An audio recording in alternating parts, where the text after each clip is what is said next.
Nagulantang ang bansa matapos ibinyag ni Senadora Amy ang umano'y matitibay na ebidensya ng katiwalian laban sa kanyang kapatid na si Pangulong Kuting Jr. Ayon kay Senadora Amy, hindi na niya kayang manahimik habang patuloy na nalulustay ang kaban ng bayan. Ang mga dokumentong ilabas niya ay naglalaman umano ng mga detalyadong transaksyon na nag-uugnay kina Kuting, Liz Satanas at Tambaluslos sa paglustay ng bilyon-bilyong piso. Sa biglaang pagsisiwalat ni Senadora Amy, tila lumala ang hidwaan sa loob ng pamilya diktador. Ayon sa ilang political analyst, ang hakbang na ito ng Senadora ay malinaw na pagtataksil sa kanyang kapatid. Ngunit marami ang pumupuri sa kanya bilang isang makabayan na mas piniling ipaglaban ang tama kaysa protektahan ang kanilang pangalan. Samantala, labis na ikinabigla ni Liz Satanas at Tambaluslos ang revelasyon na umano'y hindi nila inaasahan mula sa kanilang sariling pamilya. Sa gitna ng kontrobersya, nananawagan ng publiko para sa masusing imbestigasyon at agarang aksyon ng mga otoridad. Ang Korte Suprema ay pinananawagang maglabas ng freeze order laban sa mga ari-arian na mga sangkot habang iniimbestigahan ng kaso. Sa ngayon, nakaabang ang buong bansa sa magiging tugon ng palasyo sa sunod-sunod na akusasyong bumabagsak laban sa Pangulo. At yan nga ang balitang ating pagkakatutukan. Ngunit bago ang lahat, siguraduhin mag-subscribe at ihit ang notification bell para sa patuloy na pagtutok sa mga sulyap ng bagong balita sa tunay na boses ng masa.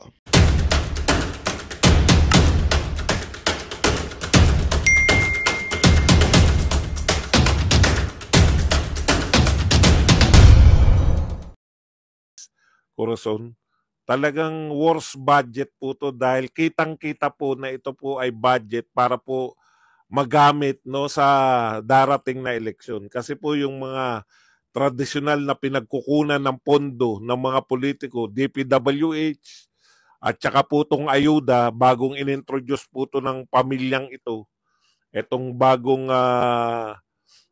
uri ng pamimili ng boto ayon kay VP Sara Duterte, ginawang legal yung pamimili ng boto sa pamamagitan nitong ayuda. At ang laki po ng mga dinagdag sa ayuda. Corazon Austerio, thank you very much sa 20 Hong Kong dollars. Isra, thank you very much sa $9.99. Merry Christmas po sa ating lahat. Maraming salamat. Okay, tuloy natin, no? Sabi po ni Amy, para pong magnanakaw, no, sa gabi, itong si Bongbong Marcos. Ay, hindi pala. Yung pagpirma na gagawin ni Bongbong Marcos dito po sa 2025 budget, no. Marami pong nananawagan na sana pag-aralan, ibalik po sa BICAM o ibalik sa Kongreso yung budget. Wala po. Talagang nasunod po yung mga inampalan. Nasunod po yung dapat masunod. Kaya marami na nagsasabi, hindi na po to. Mga anti-Duterte po to. Ha? Imagine niyo po itong mga nagsasalita ng laban dito, mga anti-Duterte. Bilib na bilib ka nga eh.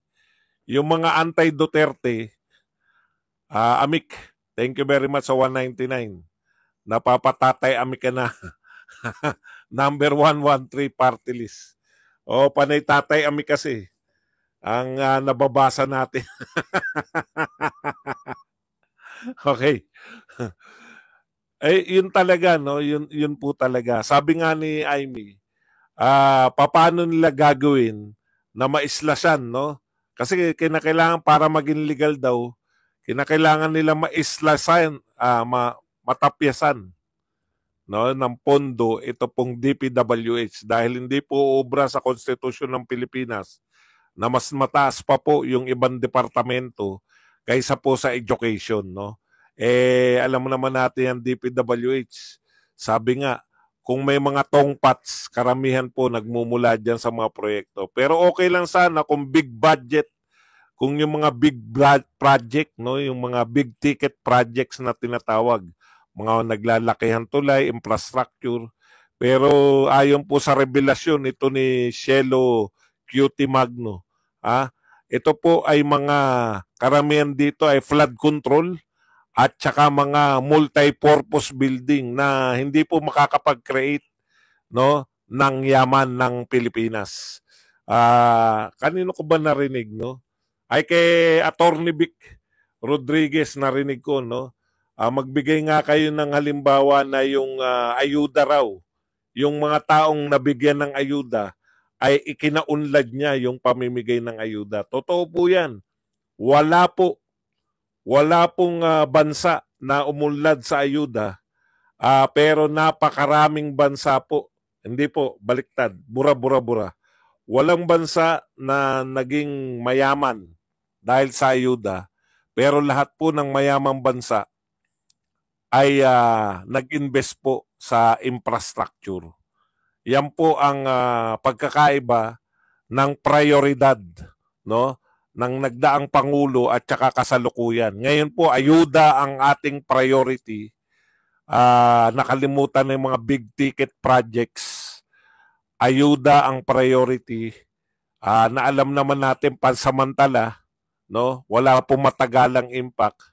Ginagamit lang pag may mga sakuna o may mga pandemya, no? Grabe talaga. Kaya sabi nga ni Amy, parang pagnanakaw itong ginawa ng kanyang kapatid. Kung yung kapatid na mismo, no? Hindi ma-aprobahan yung mismong tagapagtanggol. Tagapagtanggol po si Amy, huwag niyo po ipagkakamali na si Amy po ay kritiko ng kanyang kapatid. Ito po ay numero 1 tagapagtanggol. Kung yung mga tagapagtanggol na mismo hindi pa masikmura, isa lang naman po yung nakakasikmura sa pamunuang ito. Siyempre, yung mga kakampi nila, tsaka yung mga kakamping at dilawan. Matindi talaga yung no? At mga kaparian, matindi talaga tong mga to, no? Yung nasikmura po ninyo. Yung binanatan yun ng dekada na nakakalipas, no? Yung tinatawag nyong pamilyang magnanakaw, yung tinawag ninyo na walang katapusan na anak ng diktador, kung ano-anong masakit na pananalita. Ngayon, yung aktual na, nakita na natin na palpak ang mga pinagagawa nung siya ay nakaupo. Dehin Bokiki ang isang Risa Ontiveros. Dehin Bokiki ang Laila de Lima. Dehin Bokiki ang Leni Robredo. Ano nangyari sa inyo? Okay. Wala tayong aasahan diyan, no? Wala tayong aasahan diyan sa mga yan. Tapos, ito po ang pinakamalupit sa lahat, no? Lahat ng panyanyari na to, alam yan ng mga taong bayan. Taong bayan, ha? Alam po yan ng mga taong bayan. Kaya nga po lahat ng mga nakikita natin na uri ng survey, na kalye survey, talagang iniiwan po sa ere. Itong Marcos, kung Marcos versus Duterte, iiwanan po talaga, no? Pero despite ng lahat ng yan, ang dami pong vlogger ni Marcos, ang dami pong supporter, no? Bakit po nakapokus kayo sa mga Duterte? Sa paninira sa mga Duterte? Ayun yung problema, no? Focus na focus kayo sa lahat po ng aspeto ng mga Duterte pa rin hanggang ngayon. Parang kung pakikinggan mo yung mga supporter ni Marcos, parang si Duterte ang nakaupo ngayon, eh. Malaki po problema ng Pilipinas ngayon na hindi po noon, ngayon. Napakalaki po ng problema ng Pilipinas.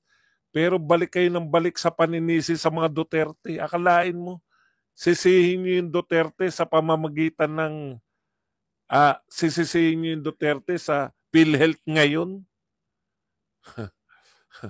PhilHealth ngayon? Problema ng PhilHealth ngayon, ang sisisihin niyo kay Duterte?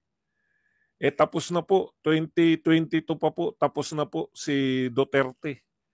No? Nakakahiya po.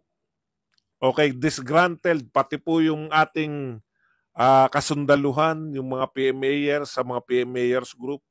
Ang nagbalita po mismo ng disgruntled sila, hindi po namin kakampi. Si Trillanes mismo. Saan kayo nakakita? No, talagang worse na worse to. Ang payo ko sa inyo, no, kami po, nung kami ay vlogger ni Duterte, nung panahon ni Duterte, pinagtatanggol po namin yung mga project ni Duterte. Binabanatan nila yung war on drugs, pinagtatanggol namin yung war on drugs. binabanatan nila yung build, build, build. Grabe bumanat yung mga yan. Panay tulay, panay tulay. Panay kalsada, panay tulay. Makakain ba yan? Makakain daw ba yung tulay at ano? Makakain daw ba yung tulay at saka kalsada? Ganun eh. Naglinis ng Dolomite. Makakain ba yung Dolomite na yan? Pukin na yun.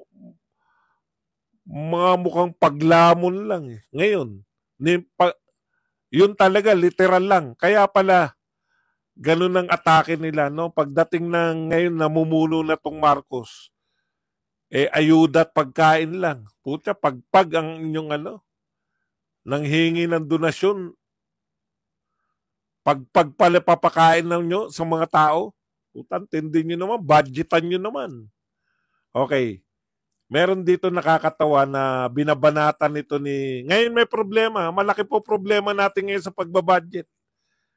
Ang ginagawa po nila, ang tendency po nitong mga BBM vloggers, kaya hindi po umulad eh.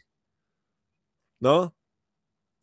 Ang binabanatan po nila, si Duterte. Nakita nyo po to, isa sa pinakapopular nila. Ito raw ang pinakamatalino nilang vlogger eh.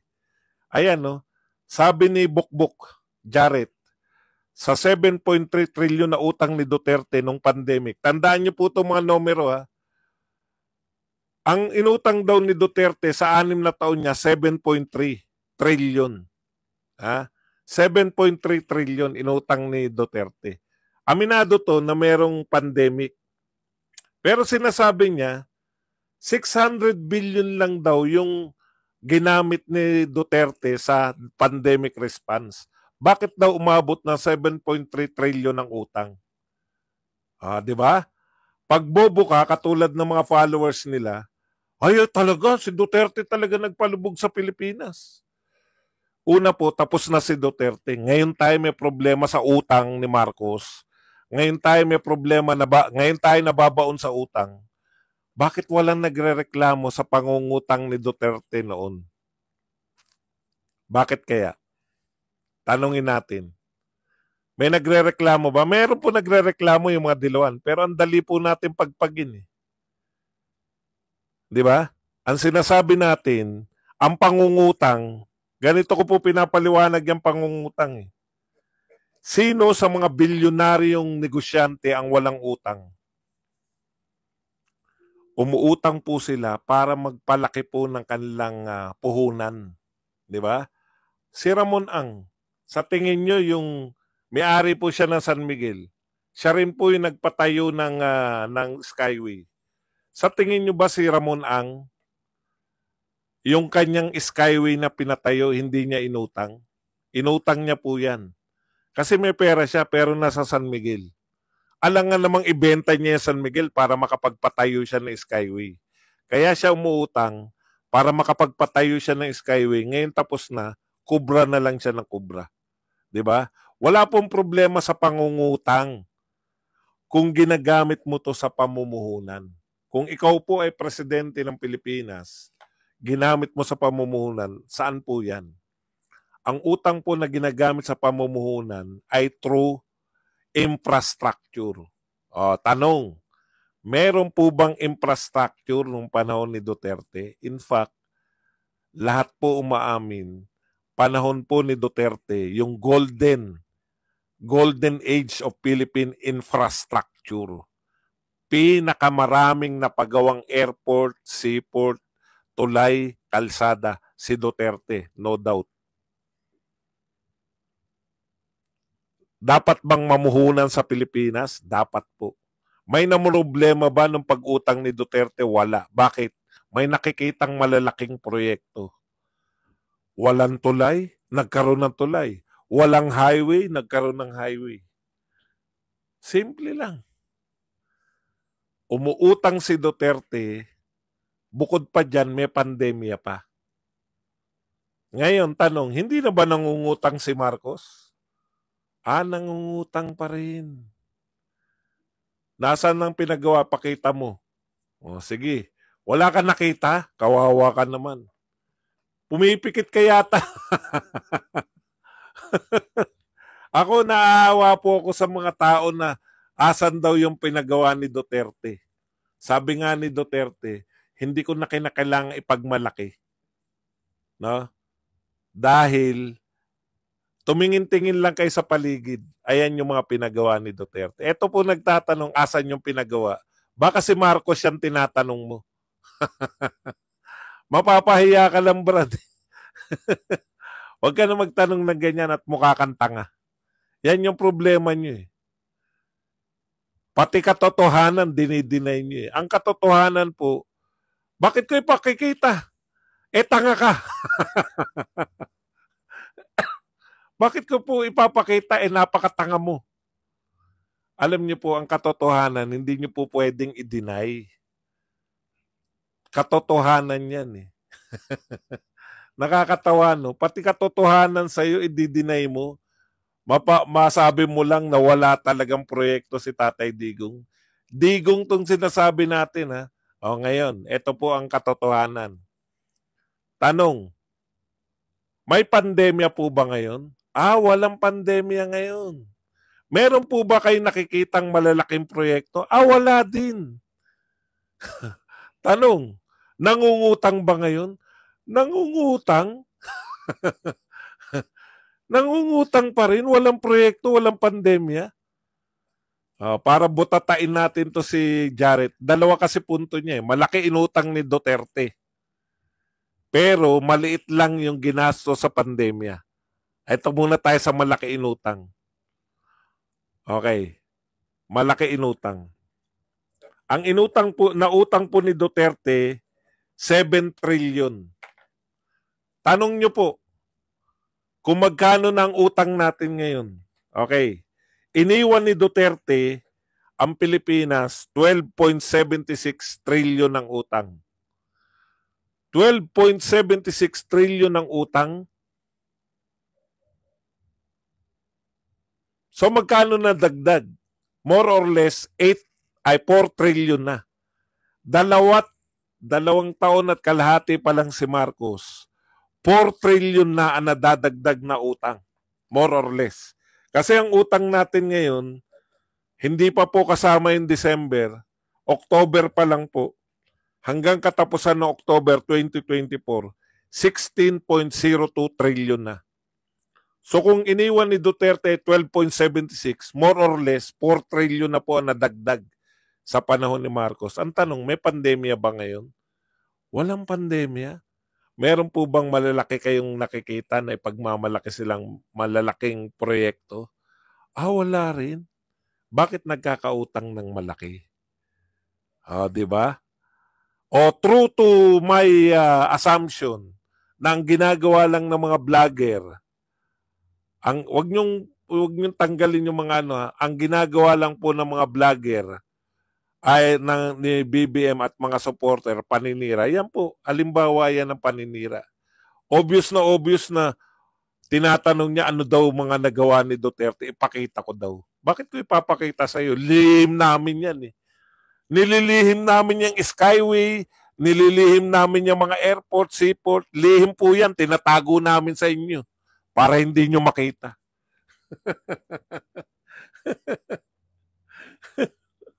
Okay. Ang tanong, nakakatawa no? Nakakatawa. Huwag nyo pong i-deny. Sikreto ba namin yan? Tuwing dumadaan kayo, tuwing dumadaan yung mga taga Cebu sa Sisilik, sinisikreto. Sikreto lang to ha. Pumikit kayo para hindi nyo makita yung mga proyekto ni Duterte. Sinisikreto yan. Binubulan nyo kami. Ito po ang malinaw. Sabi ni Jared, bukbuk, 600 billion lang daw ang ginastos ni Duterte sa pandemic response. Kasi gusto niyang kantyawan na yung ibang inutang, hindi dahil sa pandemya. Totoo naman yun. Pero hindi mo ba naisip? 600 billion. Si Jared na nagsabi nito ha. 600 billion lang ang ginastos ni Duterte. Yang 600 billion na yan, alam niyo po, 2 taon na pandemya yan. 2 taon na nagbibigay ng ayuda. Sino mas malaking binibigay na ayuda? Si Duterte o si Martin? Si Duterte. Sino mas marami nakatanggap ng ayuda? Si Duterte o si Martin? Panahon ni Duterte. Ibig mo sabihin ba dong yung 600 billion nakapamigay ng mas marami? Opo. Hindi po ako nagsabi ng 600 billion. Sino? Si Jared. Ini-interpret ko lang sa inyo yung ibig sabihin ni Jared. Ang ibig sabihin, 2 taon tayo may pandemya, nakatanggap ng ayuda yung mga tao, 600 billion lang. Ngayon po, magkano ang ayuda ngayon? 600 billion a year. 600 billion a year ngayon? Bakit konti lang nakakatanggap? Hindi ko alam. Bakit konti lang nakakatanggap? Kayo ba nakatanggap nung panahon ni Duterte? Ngayon ba nakatanggap ba kayo? Doon kayo magtataka. Paano nakapamigay ng mas maraming tao nung panahon ni Duterte? 600 billion lang 2 taon. Tama yan. Kasi yan yung sinasabi ko noon pa eh. Ang budget ni Duterte sa ayuda, 600 billion lang. Hindi lang ayuda yun. Hindi lang ayuda yun. No? Ang budget ni Duterte sa loob ng 2 nagsasabi, ilabas ko raw yung resibo ko. Ano ba resibo pinagsasabi mo? Kayo na nga tinatanong ko. Nakareceive ba kayo? Nakatanggap ba kayo ng ayuda? Kayo po, tinatanong ko. Pinauwi sila. Libre lahat. Ayun po. Hindi po, kulang po kayo. Iba po yung 600 billion sa ayuda lang po to. Huwag nyo po lituhin. Trillion po ang inuutang ni BBM. Trillion po. Ang 600 billion po a year, budget lang po yan sa ayuda. Ayan o. Sabi single mother, 5 times ako nakatanggap nung panahon ni Tatay Digong.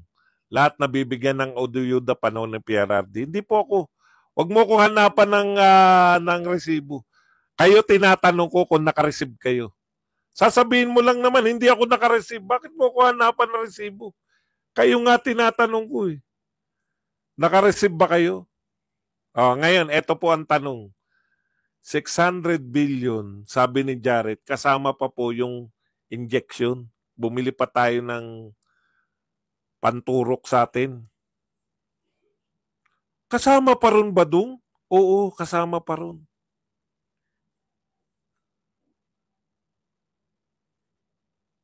Problema po yan ng mga politiko nyo dyan sa Bukidnon.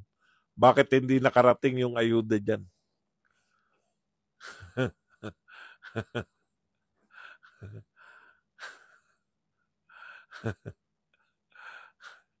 Hindi po. Puta, nagbobolahan tayo eh. Ang sinasabi kong wala, sobra naman kayo. Ikaw tinatanong ko, sino yung nagsabi na hindi siya nakareceive?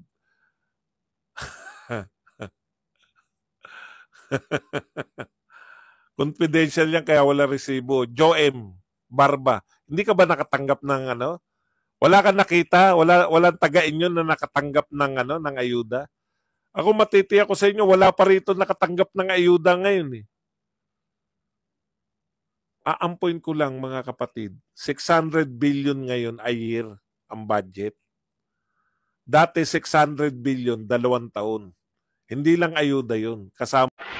Magandang balita ang hatid namin sa inyo ngayong araw. Sa pagtatapos ng aming balitaan, nagbigay kami ng mga mahalagang impormasyon. Maraming salamat sa pagtutok at pagsuporta sa aming programa. Huwag kalimutang manatili sa mga susunod na araw para sa mga bagong balita at mga kwento na dapat nating abangan. Mula sa Boses ng Masa, magandang araw Pilipinas!